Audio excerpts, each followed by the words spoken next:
Hello दोस्तों, welcome to easy investing. तो इस वीडियो में हम बात करने वाले हैं एक ऐसे ईटीएफ के बारे में जो कि अभी हाल ही में मार्केट में लिस्ट होता हुआ देखने को मिला है। वो है देखिए ICICI prudential Nifty metal ETF. और इस वीडियो में हम इसी ईटीएफ के बारे में बात करने वाले हैं कि क्या अभी के टाइम में इस ईटीएफ में निवेश करने जैसा है या फिर नहीं है, क्योंकि ये मार्केट में नया ईटीएफ है। तो वॉल्यूम वगैरह की भी बात करेंगे और इंडेक्स वाइज क्या कुछ जो गिरावट चल रही है तो क्या इस गिरावट में निवेश करने जैसा है या फिर नहीं, सारा कुछ समझेंगे। तो चलिए वीडियो को शुरू करते हैं। तो देखिए ये मार्केट में अभी नया ईटीएफ आया है, जैसा कि आपको पता भी होगा। हमने आपके साथ लगातार इस ईटीएफ के बारे में अपडेट भी शेयर किया था और बताना चाहेंगे ये ईटीएफ मार्केट में आपको 20 अगस्त के दिन लिस्ट होता हुआ देखने को मिला है। और देखिए ये ईटीएफ जैसा कि नया है तो सबसे पहले बात कर लेते हैं वॉल्यूम की। देखिए वॉल्यूम नए ईटीएफ के लिए काफ़ी इंपॉर्टेंट होता है। अगर वॉल्यूम नहीं है तो फिर इन्वेस्टमेंट करने का कोई मतलब ही नहीं होता है। तो चलिए सबसे पहले वॉल्यूम देख लेते हैं। आज फ्राइडे के दिन कितना वॉल्यूम आया है तो देख सकते हैं। आज फ्राइडे है और आज के दिन तकरीबन 26 लाख का वॉल्यूम जनरेट होता हुआ देखने को मिल रहा है इस ईटीएफ में, जो कि ठीक ठाक है। और चलिए अब बात कर लेते हैं कि इसके पास्ट में 2-3 दिनों में कितना वॉल्यूम आया है। देख सकते हैं अभी मार्केट में इसको 3-4 दिन ही हुए हैं और बीते 3 दिन का डेटा देख सकते हैं। और यहाँ पर 16 लाख, 30 लाख, 25 लाख यानी ठीक ठाक वॉल्यूम आ रहा है। तो वॉल्यूम वाइज यहाँ पर फिलहाल कोई इशू नहीं है और काफ़ी सस्ता ईटीएफ देखने को मिल जाता है, जिस वजह से वॉल्यूम भी यहाँ पर काफ़ी आपको ज़्यादा देखने को मिल रहा होगा, क्योंकि प्राइस भी काफ़ी कम है। तो इस वजह से वॉल्यूम भी थोड़ा ज़्यादा आ रहा है। तो ऐसा नहीं है कि वॉल्यूम बहुत ज़्यादा है, पर क्योंकि इसका प्राइस काफ़ी कम है तो जाहिर सी बात है अगर आदमी कुछ थोड़ा भी निवेश करेगा तो क्वांटिटी उसमें ज़्यादा मिल जा रही है, तो जिस वजह से वॉल्यूम थोड़ा ज़्यादा देखने को मिल रहा है। पर ठीक ठाक वॉल्यूम है, इसमें आपका काम चल जाएगा। लिक्विडिटी का फिलहाल कोई इशू देखने को नहीं मिल रहा है। तो ये तो बात हो गई इस ईटीएफ के वॉल्यूम के बारे में कि ठीक ठाक वॉल्यूम है, यहाँ पर निवेश किया जा सकता है, लिक्विडिटी का कोई इशू नहीं है। और अभी मार्केट में इसको आज मुश्किल से चौथा दिन ही है, तीसरा चौथा दिन है। तो चलिए बात कर लेते हैं कि इसमें इंडेक्स में हमें क्या कुछ देखने को मिल रहा है। तो देखिए ये निफ्टी मेटल इंडेक्स को ये ईटीएफ कवर करने वाला है और इंडेक्स वाइज अभी ठीक ठाक गिरावट चल रही है। और देख सकते हैं बीते 6 महीने के चार्ट में सबसे पहले हम आपको दिखाना चाहेंगे। तो देखिए बीते 6 महीने के चार्ट में देखेंगे तो तकरीबन 7.5% की गिरावट है और उतनी ही गिरावट आपको तकरीबन साल भर के चार्ट में देखेंगे तो भी उतनी ही गिरावट आपको देखने को मिल रही है। तो इंडेक्स वाइज या सेक्टर वाइज 7.5% की गिरावट है, तो ठीक ठाक गिरावट है। यहाँ पर अगर आप इसमें स्विंग ट्रेडिंग पर्पज़ के लिए पोजीशन बनाना चाहते हैं तो बना सकते हैं आप। जाहिर सी बात है कि आपको स्विंग ट्रेडिंग में हम एक बार में पूरा पैसा नहीं लगाते हैं, तो थोड़ा थोड़ा करके ही लगाते हैं, हर गिरावट में लगाते हैं। तो यहाँ पर आप एक तरह से पहला लॉट लगा सकते हैं।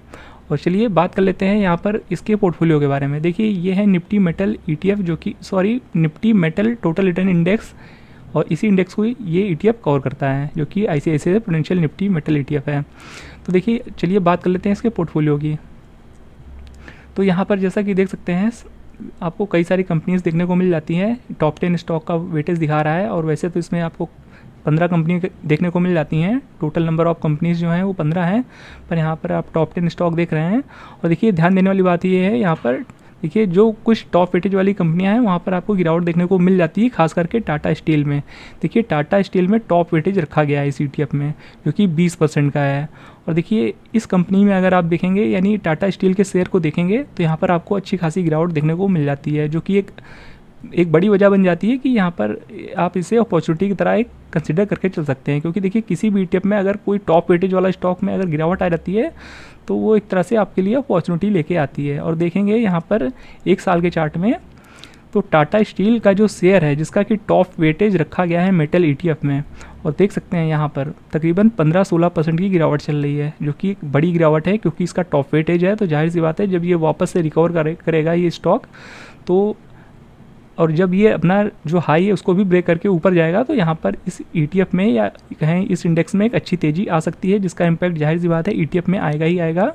तो क्योंकि इसका टॉप वेटेज रखा गया है टाटा स्टील का 20% का एक बड़ा वेटेज है और यहाँ पर अच्छी खासी गिरावट भी चल रही है, तो एक तरह से ये अपॉर्चुनिटी हो सकती है। बाकी कुछ और स्टॉक देख लेते हैं। हिंदाल्को इंडस्ट्रीज़ का सेकेंड टॉप वेटेज है और वहाँ पर देख लेते हैं क्या कुछ है। तो इस स्टॉक में देखेंगे तो फिलहाल अभी कोई बहुत बड़ी गिरावट तो नहीं है, पर हाँ हल्की फुल्की गिरावट है यहाँ भी। तो अभी यहाँ पर काफ़ी टाइम से ये स्टॉक भी एक ही रेंज में घूम रहा है, या यूँ कहें अभी गिरावट शो कर रहा था तो वहाँ से रिकवरी आती हुई देखने को मिली है। तो अब यहाँ से कितना ऊपर जाता है ये स्टॉक देखना इंपॉर्टेंट होगा। क्या यहाँ से ब्रेकआउट होगा या फिर नहीं, ये भी देखना इंपॉर्टेंट होगा। तो ये स्टॉक्स कुछ ऐसे हैं जो जिनका भी चलना बाकी है। हिंदाल्को भी काफ़ी लंबे समय से एक ही रेंज में घूम रहा है, अभी चलना नहीं है, कई कई महीनों से, और टाटा स्टील तो खैर गिरावट ही शो कर रहा है काफ़ी। और चलिए अगले स्टॉक पे नज़र डाल लेते हैं। अगला स्टॉक JSW स्टील, यहाँ भी देख लेते हैं। तो यहाँ पर देखेंगे तो यहाँ भी ये स्टॉक एक रेंज में घूम रहा है, यहाँ से भी एक अच्छी खासी तेज़ी की उम्मीद जताई जा सकती है आने वाले समय में। और क्योंकि ये स्टॉक भी काफ़ी अच्छा रहा है, अपने पास्ट में काफ़ी अच्छी परफॉर्मेंस दिया है ये स्टॉक। और अगला स्टॉक देख लेते हैं। तो अगला स्टॉक है देखिए अडानी इंटरप्राइजेस, इसको भी देख लेते हैं। तो देखिए वैसे अडानी के स्टॉक्स काफ़ी वोलेटाइल होते हैं, और यहाँ पर गिरावट आती है तो काफ़ी बड़ी गिरावट आती है। और जैसा कि यहाँ आप देख रहे होंगे कि अपने बीते 3 साल के हाई से तो काफ़ी नीचे है अभी। तो मे भी ये आने वाले समय में अगर रिकवर करता है तो यहाँ भी एक अच्छी तेज़ी आ सकती है। और अगले स्टॉक की देख लेते हैं। अगला स्टॉक देखिए वेदांता काफ़ी अच्छा स्टॉक कहा जाता है डिविडेंड वगैरह के हिसाब से। और यहाँ पर देखेंगे तो 11% का इसमें भी अच्छा खासा वेटेज रखा गया है। तो वेदांता में देख लेते हैं। तो देखिए वेदांता के स्टॉक पर अगर नज़र डालेंगे तो बीते 1 साल के चार्ट में यहाँ पर आपको अच्छी खासी गिरावट देखने को मिल जाती है, तकरीबन 8% की गिरावट है। तो ये भी स्टॉक काफ़ी समय से एक ही रेंज में घूम रहा है, तो यहाँ से एक तेज़ी आने की उम्मीद जताई जा सकती है। और ऐसा होता है तो जाहिर सी बात है इंडेक्स तो ऊपर जाएगा ही जाएगा, उसके साथ साथ इस ETF में भी तेज़ी आ सकती है। तो जैसा कि आपने देखा यहाँ पर हमने टॉप 5 स्टॉक्स के बारे में डिस्कस किया है, और बाकी अदर स्टॉक को भी आप एनालाइज कर सकते हैं। खैर किसी भी ETF में जो मेन स्टॉक्स होते हैं ऊपर के 5 ही स्टॉक होते हैं, क्योंकि उन्हीं में ज़्यादातर बड़ा वेटेज होता है। और ऊपर के 5 स्टॉक को अगर आप सही से एनालाइज कर लेते हैं तो लगभग आप एक सही इन्वेस्टमेंट का फैसला कर पाएंगे। तो खैर ऊपर के 5 स्टॉक देखने में तो यही लग रहा है कि हाँ, यहाँ पर इस इंडेक्स में कोई हमें बहुत बड़ी तेज़ी देखने को नहीं मिली है पास्ट में। और टाटा स्टील जो जिसका कि टॉप वेटेज है वहाँ पे तो अच्छी खासी गिरावट है। इन केस देखिए टाटा स्टील अच्छा स्टॉक है, जाहिर सी बात है इन फ्यूचर रिकवर तो करेगा ही करेगा, ऐसा तो है नहीं कि हमेशा नीचे रहेगा। और जब ये रिकवर करेगा तो यहाँ पर एक अच्छी तेज़ी आ सकती है। और भी जो स्टॉक है उनका भी चलना बाकी है, इन केस ये फ्यूचर में जब चलेंगे तो जाहिर सी बात है इंडेक्स में एक अच्छी तेज़ी आ सकती है। तो खैर एक तरह से आप इस ETF में निवेश कर सकते हैं, क्योंकि इंडेक्स वाइज भी आपको तकरीबन 7.5% की गिरावट देखने को मिल रही है, जो कि ठीक ठाक है। तो आप पहला लॉट लगाना चाहें तो इस प्राइस पे लगा सकते हैं। और बाकी गिरावट के लिए आप एवरेज करने के लिए पैसा ज़रूर रखिएगा, क्योंकि देखिए इनकेस गिरावट आती है तो आपके पास एवरेजिंग करने के लिए पैसा होना चाहिए, क्योंकि ETF स्विंग ट्रेडिंग में हम एक बार में पैसा नहीं लगाते हैं। और इन्वेस्टमेंट करना चाहते हैं तो बहुत बड़ा पैसा एक बार में मत लगाइएगा, आप बाय ऑन डिप का फॉलो कर सकते हैं, वो आपके लिए बेटर चॉइस होगी। कभी भी देखिए मार्केट में एक साथ लमसम पैसा ज़्यादा मत लगाया करिए, क्योंकि देखिए मार्केट अभी भी काफ़ी हाई पर है और कोई अभी बहुत बड़ी गिरावट नहीं है मार्केट में।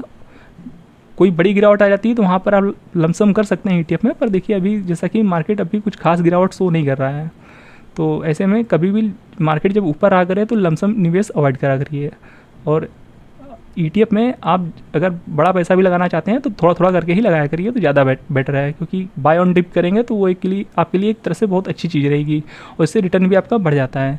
तो ये वो अपडेट था मेटल ETF के बारे में जो हम आपके साथ देना चाहते थे। तो आप निवेश करना चाहें तो कर सकते हैं, पर बहुत ज़्यादा पैसा मत लगाइएगा इस ETF में। और स्विंग ट्रेडिंग पर्पस के लिए भी आप पहला लॉट लगाना चाहें तो लगा सकते हैं। तो ये वो अपडेटेड वीडियो था इस ETF के बारे में। बाकी निवेश करने से पहले एक बार अपने तरफ से भी एनालाइज जरूर कर दीजिएगा इस ETF के बारे में, उसके बाद ही कोई निवेश करिएगा। तो ये वो अपडेटेड वीडियो था। आई होप ये इन्फॉर्मेशन आपको पसंद आई होगी। वीडियो पसंद आया हो तो वीडियो को लाइक जरूर कर दीजिएगा। चैनल पर नए हैं तो चैनल को सब्सक्राइब करना बिल्कुल भी मत भूलिएगा। मिलते हैं नेक्स्ट वीडियो में, तब तक के लिए गुड बाय।